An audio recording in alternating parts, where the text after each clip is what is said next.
నమస్తే అండి. అమ్మవారికి ఎంతో ఇష్టమైన బెల్లం పరమాన్నం తయారు విధానాన్ని చూద్దాం. ముందుగా 1 కప్పు రైస్ తీసుకొని బాగా కడిగిన తర్వాత 4 కప్పుల వాటర్ వేసుకోండి. నేను రేషన్ బియ్యం తీసుకున్నాను.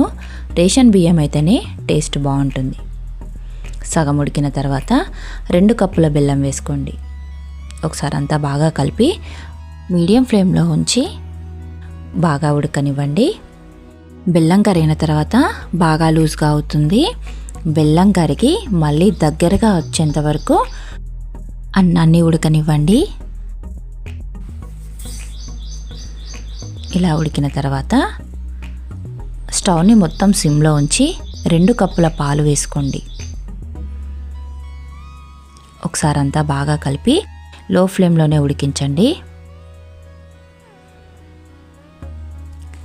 2-3 ఇలాచీలు పౌడర్ చేసుకొని వేసుకోండి. వేరొక గిన్నెను స్టవ్ పై ఉంచి 1 టేబుల్ స్పూన్ నెయ్యి వేసుకొని మీకు నచ్చిన డ్రై ఫ్రూట్స్ అన్నీ వేయించండి.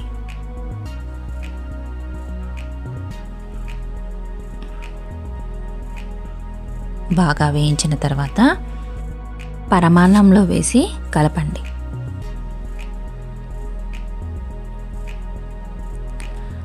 ఒకసారి అంతా బాగా కలిపి ఒక 2 నిమిషాల పాటు ఉడకనివ్వండి. ఇలా లూజ్గా ఉన్నప్పుడే స్టవ్ను ఆఫ్ చేయండి. చల్లారిన తర్వాత అన్నం అనేది గట్టిపడుతుంది. అందువల్ల మీరు ఈ టైంలోనే స్టవ్ ఆఫ్ చేయండి. మొత్తం చల్లారిన తర్వాత అమ్మవారికి నైవేద్యం పెట్టండి. అమ్మవారి ఆశీస్సులు పొందండి. మీకు గనక నా వీడియో నచ్చినట్టయితే లైక్ చేయండి, షేర్ చేయండి, కామెంట్ చేయండి, సబ్స్క్రైబ్ చేసుకోండి. పక్కనే ఉన్న బెల్ ఐకాన్ని క్లిక్ చేయండి.